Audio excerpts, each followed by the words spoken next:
Welcome to the Village of Bartlett Committee of the Whole meeting for July 19, 2016. I call this meeting to order and ask the clerk to please call the roll. Trustee Ahrens, absent. Hammerer. Here. Carbonaro. Here. Daney. Here. Hopkins. Here. Ranke. Here.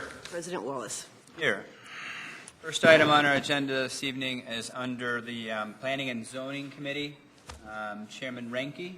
Thank you, Mr. President. I would like to take the matters on planning and zoning out of order this evening so that we give everybody time to discuss the Ashton Gardens preliminary PUD plan submittal.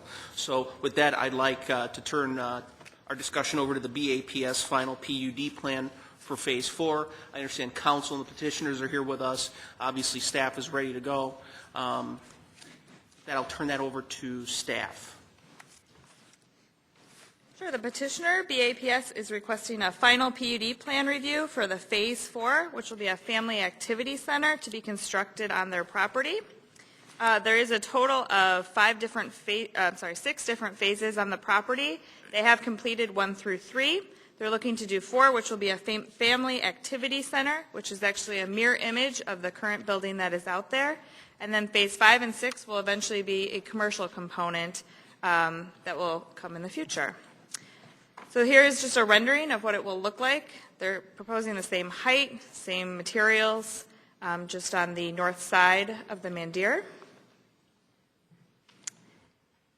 With this, they're also looking to finish a parking lot, which is actually located kind of next to the stormwater detention, right in here, before they actually construct this building. Here's a close-up. Petitioners are here if you have any questions tonight. But it's pretty cut and dry. They're going to continue some nice landscaping. They'll have the lower level, the basement, the main floor, and then the second floor. One of my big concerns is, well, first of all, welcome. You've been tremendous neighbors and part of the Bartlett community. Having said that, I am concerned about traffic, especially when I see the traffic studies say that in 8 years, I believe it was, you're not going to have the capacity. So I'm worried about traffic. I'm worried about parking, and specifically the traffic out on the 59 and then potentially out onto Army Trail Road. So are we anticipating that we're going to have a traffic light on Army Trail Road? I can't imagine the county would let you do that, but. Some of those questions. I'm Janet Johnson from Schiff Hardin. I'm their legal counsel. At this point in time, there's no plans to do anything onto Army Trail Road. Because they're not building phases 5 and 6, which, as you saw from the PUD plan, those are the commercial sites that would front on Army Trail Road. They don't wish to put in any kind of a driveway because that creates another security issue for them, another entrance that they'd have to watch over and pay attention to. Right now, they don't have any problems on Route 59. The traffic studies are showing that that might be a possibility. What they're thinking with this, they've renamed it from a family activity center to a youth center to more accurately describe what's going to be going on in that building. It's mostly designed for children's programming. It's going to be moving things that are in other buildings currently into this building and then adding a gymnasium. And the children that will be served there will primarily come with their parents. So there's not going to be a lot of added traffic or a lot of added cars from that. So while the traffic study's thinking that perhaps there will be that additional growth in the future, the BAPS people don't really see that at this point in time. They're not building this with the intention that more people would be coming. It's just an ability to reshuffle around some of the uses that they have now that are kind of overcrowded already. And the only time they've had any difficulties with enough parking is their once-a-year celebration. Been there. And then, and that's when they have all kinds of outsiders, not only their members, but people from the community that come. And they've been able to handle that with off-site parking when necessary. And because they added all that additional parking with Phase 2 on a regular basis, on Sundays would be their heaviest traffic time period, they've been able to accommodate it with that additional parking. Then they'll be adding another 96 spaces. So they're not foreseeing any difficulties for some number of years, if ever. And by that time, perhaps the commercial site would be developed and there'd be parking there that could be used. But that's something in the future that there's no agreements in place for that yet. Okay, and so there's no current time frame for Phase 5? No, not at this time. Okay. All right, thank you. Do we have any other questions or comments? Nothing? Okay. I would ask, Chief, do you know approximately, I mean, it seems like that's an ongoing problem with 59, and we always, when you guys have events there, we love it. I mean, it's great. You have a lot of people coming in, but we're continually supplying traffic patrol there. Oh, absolutely. How many hours a year are we doing that? It's just during their event. It's That one usually event? that 1 week. Yeah. But it's not during the week? 'Cause I'm not- And no, there are very little problems throughout Okay. throughout the year, other than their big celebration, at which time we dedicate a few resources to make sure it's safe. Yeah, I think that's great. And have you had conversations with IDOT to try to figure out a way to fix your entrance there so it's safer going in and out of there? Because the larger you grow, the more problems we're going to have right there, and I'd hate to see somebody get rear-ended there. Maybe our engineer could address that question.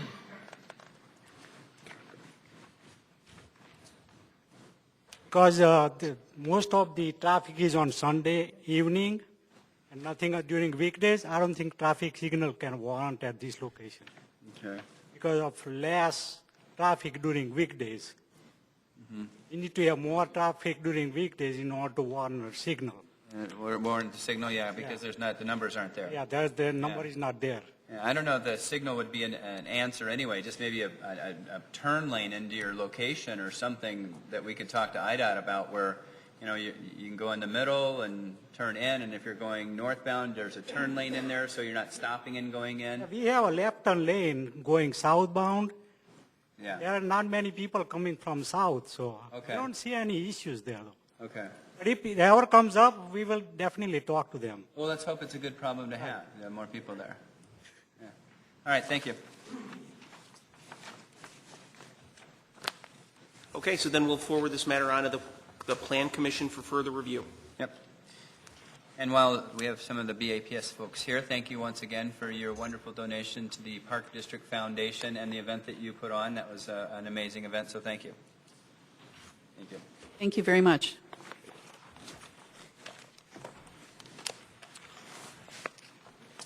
The remaining item on planning and zoning this evening is discussion of Ashton Gardens preliminary final PUD plan and special uses.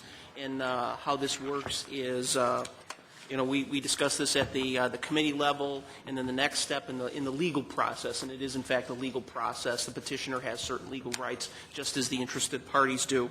We move this on to the Zoning Board of Appeals and the Plan Commission. So right now, we're not going to be approving anything. We're just considering it and then moving it on for the proper legal processes. So with that, I'll turn that over to our village staff. Thank you, Trustee. The petitioner, Brad Schreiber, is requesting the preliminary final PUD plan review for a proposed wedding and special events facility, which includes a chapel, reception, banquet hall, and small office to be located on the 3.8-acre vacant property located at the southwest corner of Devon and Prospect Avenues. The petitioner is also requesting special uses for a PUD, a reception or banquet hall, and serving of liquor, and also for building height for the chapel. The last requests are for a parking variation to reduce the number of parking to 136 stalls. Currently, our plan has you count parking for each individual building, since they will be using the chapel and the reception with the same people. Our traffic study has shown that they support the request to reduce the parking, and then they also are asking for some landscape variations. The petitioner is proposing to put trees and an 8-foot fence along the south and west property lines to buffer the uses from the residential use. As I did state, a traffic study has been already completed, and the comments are in your report. And the traffic study did bring up the overlap, which some people did bring up, that they really need to pay attention to make sure there is no overlap in people if they're having two different events in one day. And they also suggested possibly putting no parking signs on Prospect, since it looks more of a residential type of street. With that, I will kind of just keep flipping through some of the slides. They do show quite an extensive landscape plan, which kind of shows what they propose. The detention facility will be in that southwest corner of the entire site, and their site, all the parking is kind of towards the corner.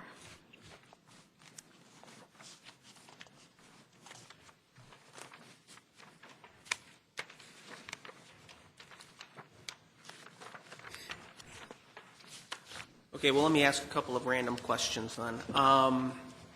First, the packet of material that we're looking at right now, is this available someplace for the residents? Because looking at all these emails, it seems like there's a lot of questions. I know the entire agenda packet's online, but is just this memo available in an easy place that they can download and look at and learn answers to some of these questions? If you would like, I could put this packet online tomorrow. Yeah, I would really appreciate that. I think that makes sense. Questions like how many seats are there going to be, things like that. I think that would be a good place to start.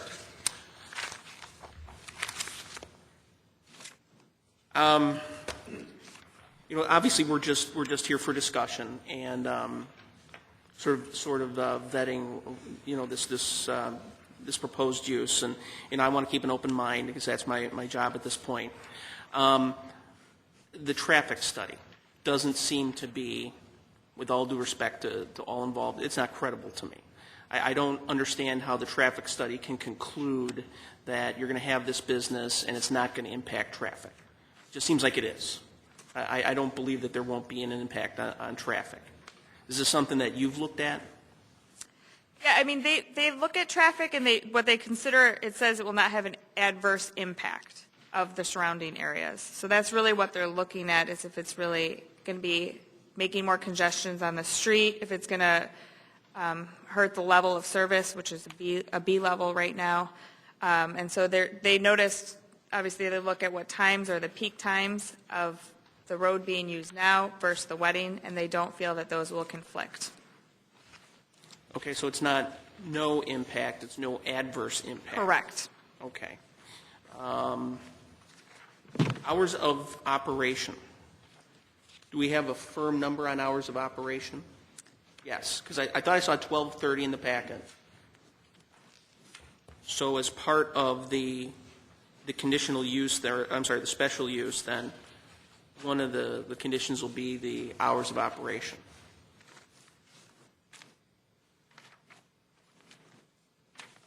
I think that's important.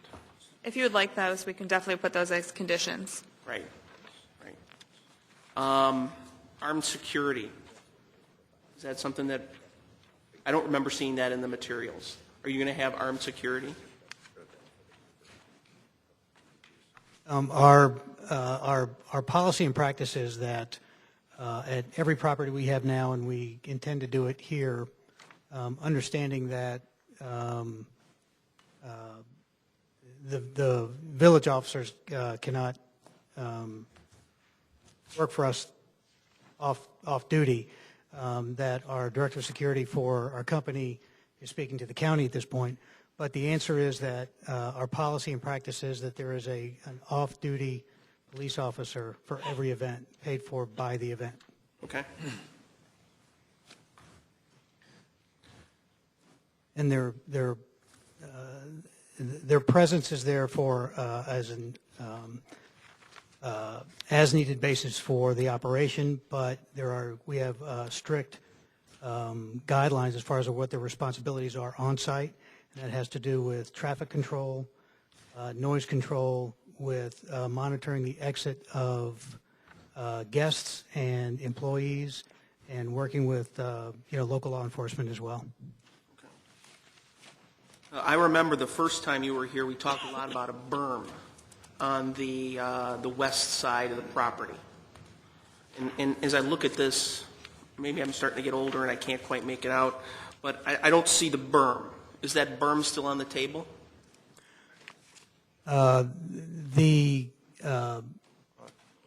Actually, I think it was something I proposed, and Okay. it wasn't something that they proposed. I just suggested that perhaps a berm or a Okay. mound around the outer perimeter would be conducive to more privacy.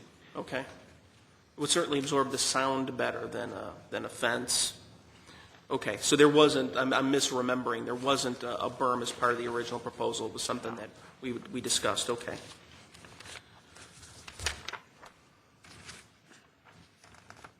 Back to your first point, Trustee Reinke, I don't know if it's in the proposal itself, they're talking typical hours would be, and I think what you're proposing is hard and fast hours if the board were going to approve it as a condition in the special use permit that, you know, liquor ends here and closing is here and at certain specific hours. Am I Yes. correct? Yes. Yes.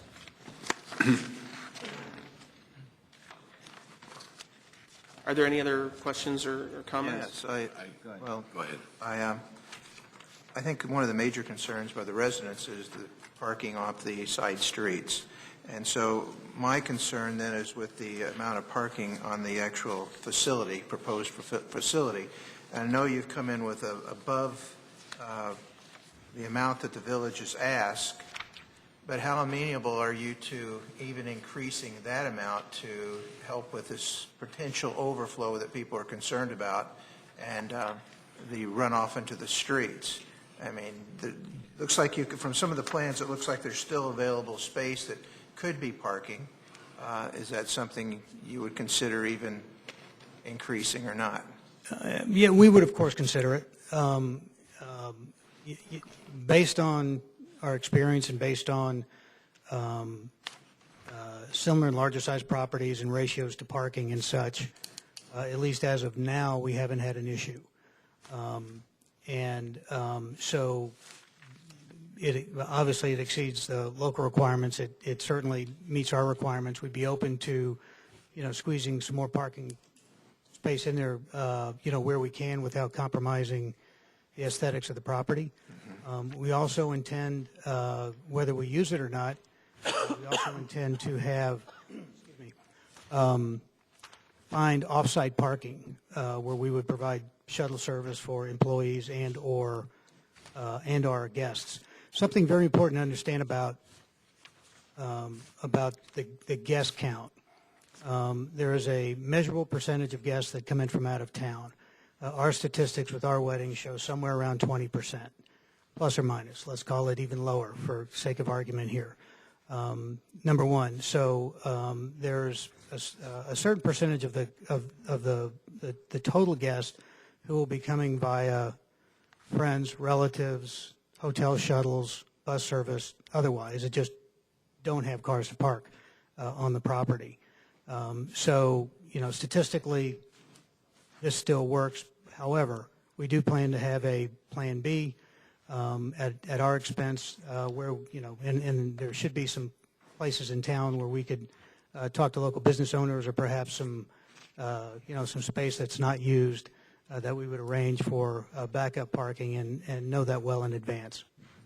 Some of the residents have also brought up that they thought it would be a conflict of interest between the banquet facilities owned by the village and the park district. Can you explain to us why that would not be the case? Sure. Well, there's going to be some competition. There has to be. The difference, and as best we can, we study, we do competition studies, and we look at material. We visit the sites. We talk to the owners and representatives, and we try to get a feel for where the business is and where it's coming from. If it helps, it helps. But what we do is we get a feel for what their source and the type of business that they have.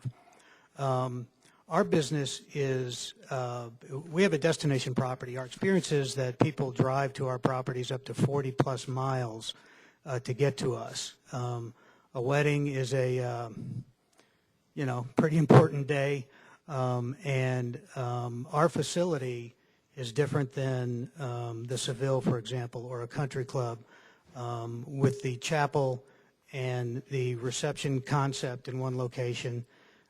it sets us apart from others. But to boil it down, we become a, if you will, a city regional destination. So we will attract people from all parts of the western suburbs, north and northwest of the city of Chicago, that normally would not come to a local country club or a more independent type facility. Okay. We don't expect to get, we'll attract some probably from Barrington and around the area, but I suspect in this, we suspect in this that our business will come from 25, 30 miles and in.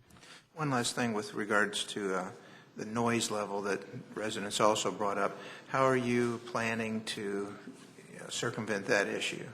I mean, do you use a particular building grade material that is soundproof so that you do not hear noise from the outside in your other facilities? It's a pretty firm structure. It's a steel structure. With the ways the walls are constructed, with the stucco on the outside, with the insulation, with the double pane windows, with actually in some cases. Can we pull up a floor plan of the reception building? There you go. So if you look in the center where you see those divider walls? Somebody's got a pointer. See those right there? More times than not, those walls will be closed just because of the typical size of the wedding. The average size, our average size wedding is going to be in the 144 point something range. Now, some people aren't going to like to hear this, but from a business standpoint and a tax generation standpoint, and we hope we have 300 people every day of the week. It just doesn't happen that way. It's a very small percentage that we're at capacity. So typically, we're going to be using, either half the property, or have fewer people in the whole property. But if you look at the top where you see those folding doors terminate at the right in there, we set up our bands, DJs, noisemakers of some kind there facing the exterior wall. So the noise just doesn't have an opportunity to escape from there. Granted, if you're standing right outside the building, right outside those windows, you're going to hear it. But again, our experience is it just doesn't. And some of our other properties, our original prototypes, are completely glass enclosed, so we don't have that skeletal and that solid wall structure, and it's still very sound. We have to consider that in where our locations are now, so it's important to us.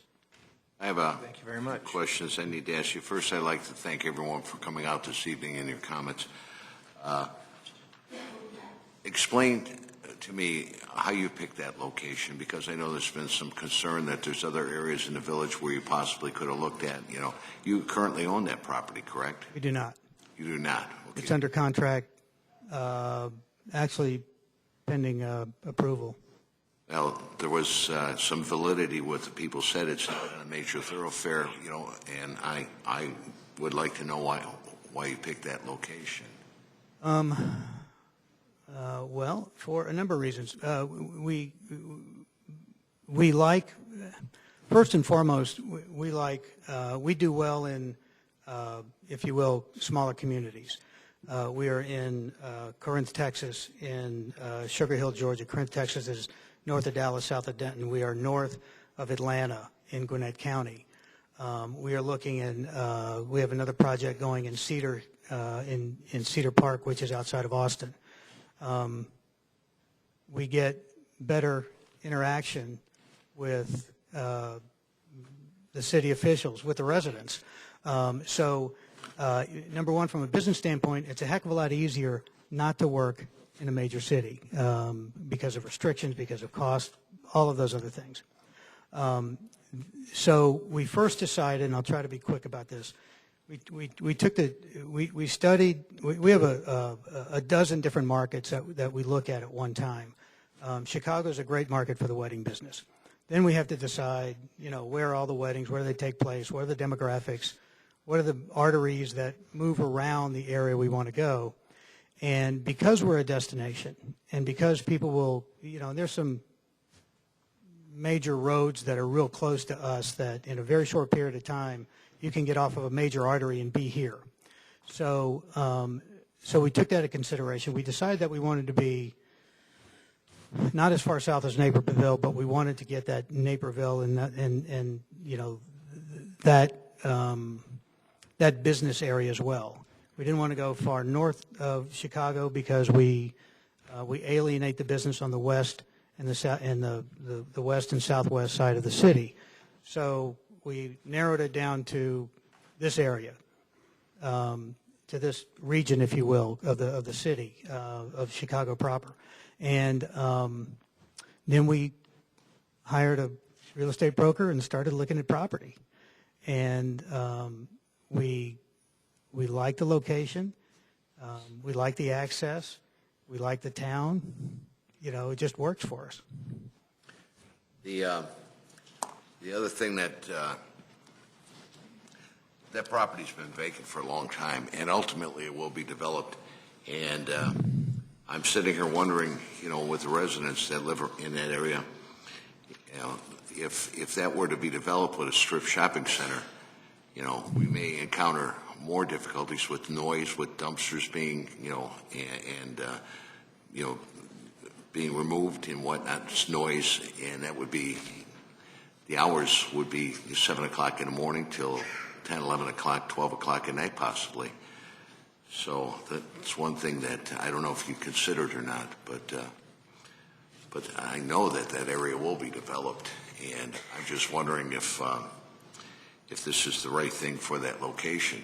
And then on the other hand, I'm saying, if somebody does come in there, and how are we going to treat them if it's a strip shopping center? The residents may have more concerns at that point in time. So. And if I may, on that point, we have heard. With this meeting being the exception, this location being the exception, we have heard that just that point in other locations, it is a upscale, a classy project. It's professionally run. All of the great stuff you can think about managing and running a business and having core value. We're it, and just the point that other residents have made is. We could do a lot worse. There could be a strip center where everybody's responsible for their own trash, or it becomes vacant and upkeep isn't there, or it could be something else. It could be a car lot or something of that sort. But we have heard that with a project like ours, there could be a lot of other businesses that may not enhance the city the way ours will. You had talked about the security. Would that be an armed police? Would that be a uniformed police officer? It is, yes. That is our policy. That's our practice at every property. Right. That'd be the only way to actually identify them. So. Well, I think your comments, Trustee Daney, sort of fit in with former Trustee Shipman's. Is he still here? Oh, he left. Oh, he left. Okay. Because he mentioned, well, what if there's an adult business here? What if it's a waste transfer facility? Well, a lot of that's well outside the realm of possibility. But I did look at the B3 zoning district, and the residents have to understand that there's other things that could go in there that may not be as nice. I mean, and I understand we're in the process of rewriting the B3. Okay. So. Yeah, there may be some unintended consequences. I think we should look at no parking then on Hillendale also and Lido, because if a number of the residents talked about, but again, I think there could be some unintended consequences there. What if the residents are having a party? Where are your guests going to park? So that's something that I think the planning and the Plan Commission, the ZBA needs to address. So I think there's a lot more questions tonight than there are answers, but I think we've identified an awful lot of issues here, and I think the petitioner has a flavor of where we need to go. Now, I was talking with the village administrator during the break, and it sounds like you have an idea about how to encourage some discussion going forward. Would you share that with us? Yeah, I thought and tried to take good notes on everyone who's here this evening and what you've said, and then we'll try to put together some kind of sense of what the issues are. I think the issues are pretty much the same. We've heard it again and again and again. And then I think, we will talk to the petitioner and see if there aren't some compromises. And you may think that's okay, that's not, but I think that's an effort worth putting out there. So then the next step in the process is We'll go on to the Plan Commission public hearing on, go ahead. August 11th. August 11th, there's a public hearing. Okay, and so that'll be a formal public hearing. There'll be a Yes. court reporter. People will be entitled to speak. The petitioner's entitled to speak and have his experts testify. And then we'll be furnished with the transcripts and the minutes, and we'll have a sense of what has transpired when we make our final decision here. Now, do we have a date for that, for village board approval? Well, after Plan Commission, it'll actually go to the Zoning Board of Appeals as well, which will be a whole nother public hearing to discuss the different variations that they're Do requesting. we know the date of that? That will be in September, Okay. the first Thursday in September. I'm sorry, I don't know what the date is. And then at that point, then those recommendations will come before the committee again. Okay. So possibly the end of September. All right. So in the meantime, we'll all keep talking. Yeah. Right.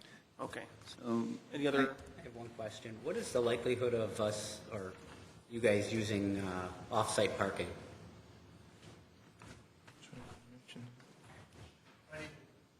Yeah, microphone, please. The likelihood of using off-site parking, rare, considering what we know statistically about the weddings, attendance, timing, traffic flow, et cetera. I would say rare, but doesn't mean we wouldn't have it ready to plan for. Do you use it at your other facilities? Rarely, very rarely, But it happens? very rarely. Okay. I would say out of 800 weddings last year, we did it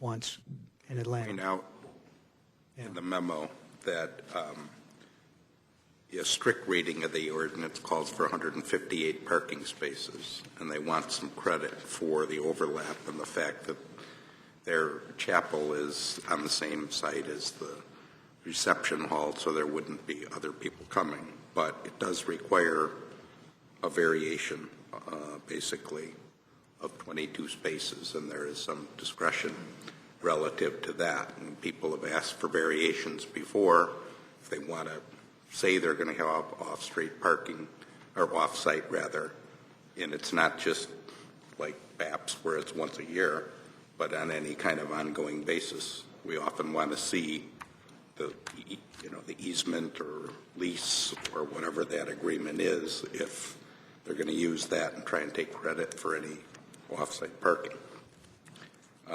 So it's spelled out pretty well in the staff memo relative to why they're requesting the 136 and their studies supporting that would be sufficient. But the residents have raised the concern of the overlapping, If I may on that, if you take the chapel out, the most we can ever accommodate at one time will be 300. There is no scenario where we will have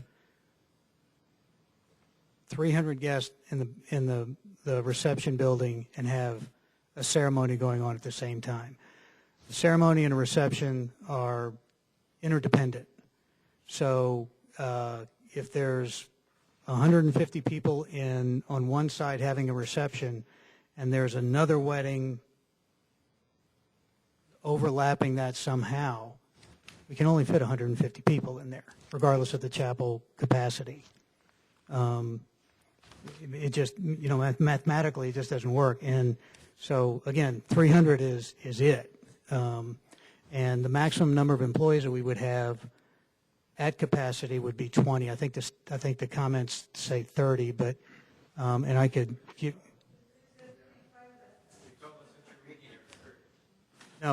No, you said 30. The study says 30. Okay. We can't have any comments from. Read it as it may.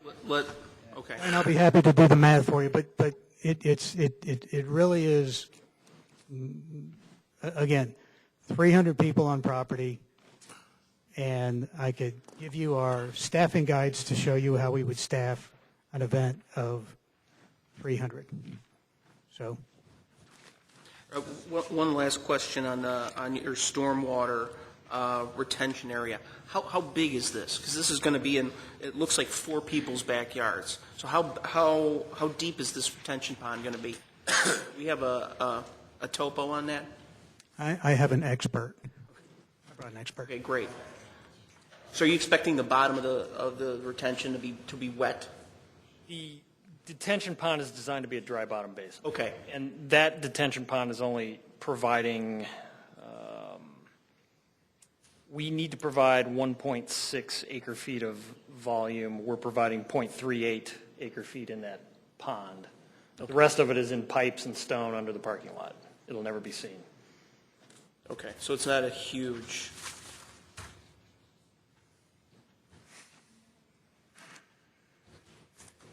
Thank you. I just have a few comments here. And just so the audience knows, the time for town hall is up. We appreciate your patience. This is a process, and we won't be taking any more comments from the audience at all. There'll be a couple public hearings, and it'll move on from there. But some of the things that I would like to address are specifically the notes that I was taking during the discussion. A few of the uphill battles I think we have here. I think you need to figure out a way to end your events earlier. That would be one of the things I'm hearing from residents. If this thing moved any further, we need to prove the fact that the noise isn't an issue. And these are all things that can actually be measured. We need to prove the fact from the examples of your other facilities that safety has never been an issue in those residential areas. People leaving the property, and I'm a little bit confused by that being an issue. I don't know how many younger kids are running around at 12 at night on the streets when people are leaving, but it's certainly a concern with people driving around there. Anything that you put in this commercial area is going to drive in traffic, and if it doesn't drive in traffic, not a single business is going to live there. So anything that you put in this commercial area, if it's not driving in some kind of traffic, is not going to survive. So that's somewhat of a red herring. Another thing is the property values. I think there's some consistent stuff that we can have the Planning Commission find out here. Of these different areas that these businesses have been in, has it affected anybody's property values?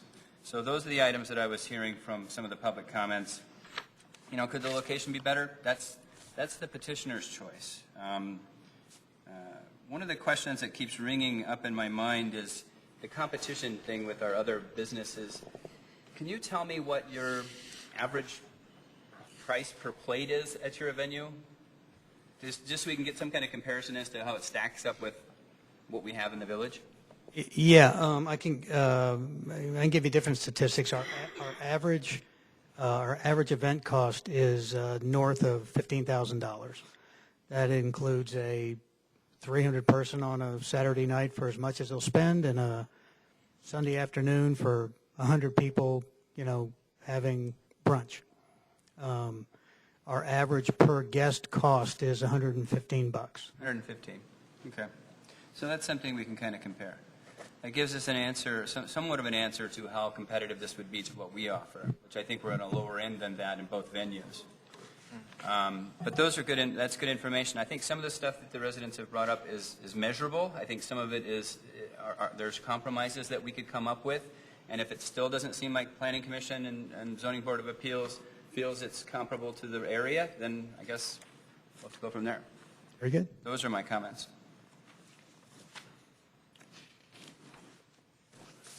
Nothing further.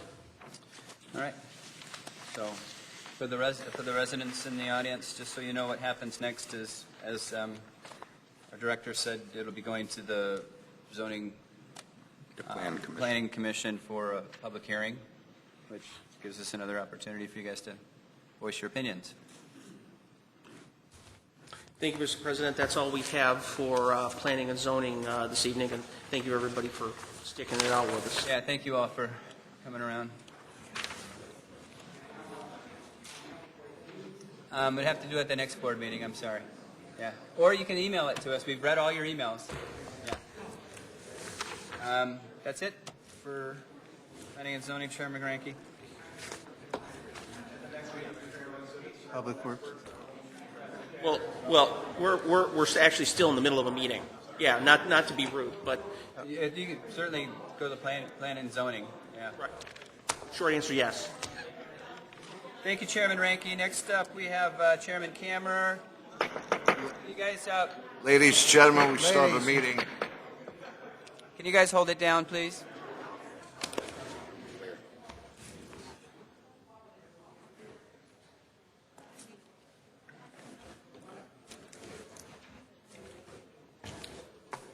Thank you, Chairman Ranke. Next up, we have on our committee of the whole meeting is Public Works Chairman Kammerer.